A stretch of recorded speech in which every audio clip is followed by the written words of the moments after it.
এবং বিএনপির সমর্থনে যে আন্দোলন সংগ্রাম হয়েছে আপনারা দেখেছেন যে ঠিক 19/7/24 দিনের বেলা 6:30টার সময় যখন একটি শান্তিপূর্ণ মিছিল টাউন হল থেকে সেই বাইপাস মোড় হয়ে যখন শহরে ফিরছিল তাদের গন্তব্যস্থলে, সেখানে ময়মনসিংহ মহিলা ডিগ্রি কলেজের সম্মুখে থেকে থাকা 1 নম্বর আসামি, 2, 3, 4, 5 নম্বর, 6, 7, 8 আসামিদের নেতৃত্বে উঠতে থাকা সেই আগ্নেয়াস্ত্র সহ সেই সাধারণ নিরীহ আন্দোলনকারীদের উপর ঝাঁপিয়ে পড়ে সেখানে এলুপাতারি গুলি, লাঠিচার্জ এবং দেশীয় অস্ত্রের দ্বারা আঘাতপ্রাপ্ত মারাত্মকভাবে আঘাতপ্রাপ্ত জখম হয়। আমরা দেখতে পেলাম আগ্নেয়াস্ত্র দিয়ে সেই তথাকথিত মহিতুর রহমান শান্ত ভোটবিহীন সেই সাংসদ সদরের দাবি করে তার হাতে থাকা আগ্নেয় অস্ত্র দিয়ে সেই আমাদের প্রিয় ভাই, প্রিয় ছাত্র, প্রিয় মেধাবী ছাত্র সাগরকে তার নিজ হাতে থাকা অস্ত্র দিয়ে গুলি করে হত্যা করে।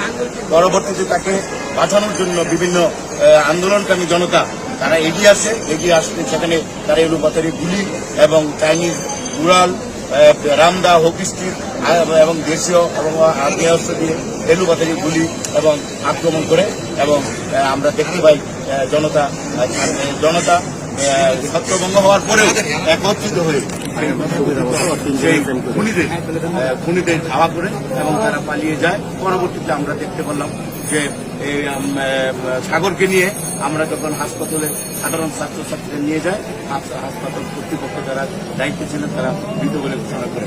আমি একজন সচেতন লোক হিসেবে, সচেতন নাগরিক হিসাবে মানবতা বিরোধী রাষ্ট্রের গণহত্যা কারণে যারা গণহত্যা করেছে তাদের ন্যায্য বিচারের দাবিতে আজকে আমরা এই মামলা দায়ের করলাম এবং এই মামলায় 111 জন আসামি সেই অজ্ঞাতনামা সহ 200-300 এবং 1 নম্বর আসামি বর্তমান সেই মানবতা বিরোধী এবং গণহত্যাকারী শেখ হাসিনা, শেখ রেহানা, ওবায়দুল কাদের, আসাদুজ্জামান কামাল, মহিতুর রহমান শান্ত, একরামুল হক টিটু, আমিনুল হক শামীম সহ আরো অনেকেই যারা দূষণ, যারা দুষ্কৃতিকারী, যারা খুনি, তাদেরকে আসামি করে আমরা একটি মামলা দায়ের করেছি। আমরা মনে করি যে বিজ্ঞ বিচারক সেই অবিলম্বে তাদেরকে আইনের আওতায় আনার জন্য তাদেরকে গ্রেপ্তার করবে এবং মামলা পরিচালনা করবে বিচারাধীন অবস্থায়।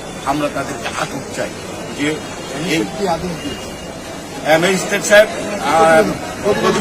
প্রতিবেদন চেয়েছে, 15 তারিখের মধ্যে প্রতিবেদন দেবে। এর পরিবর্তে মামলার কাজকর্ম শুরু হবে। আমার সম্মানিত আইনজীবীগণ তারা সহযোগিতা করে তারা দেখভাল করবেন। আমরা যখন যেখানে যে অবস্থায় এটা ন্যায্য দাবি ন্যায় বিচারের করছে, আমরা সবসময় রাস্তায় থেকে আন্দোলন সংগ্রাম এবং বিচারিক কার্যক্রম আমরা পরিচালনা করবো। আপনাদের ধন্যবাদ।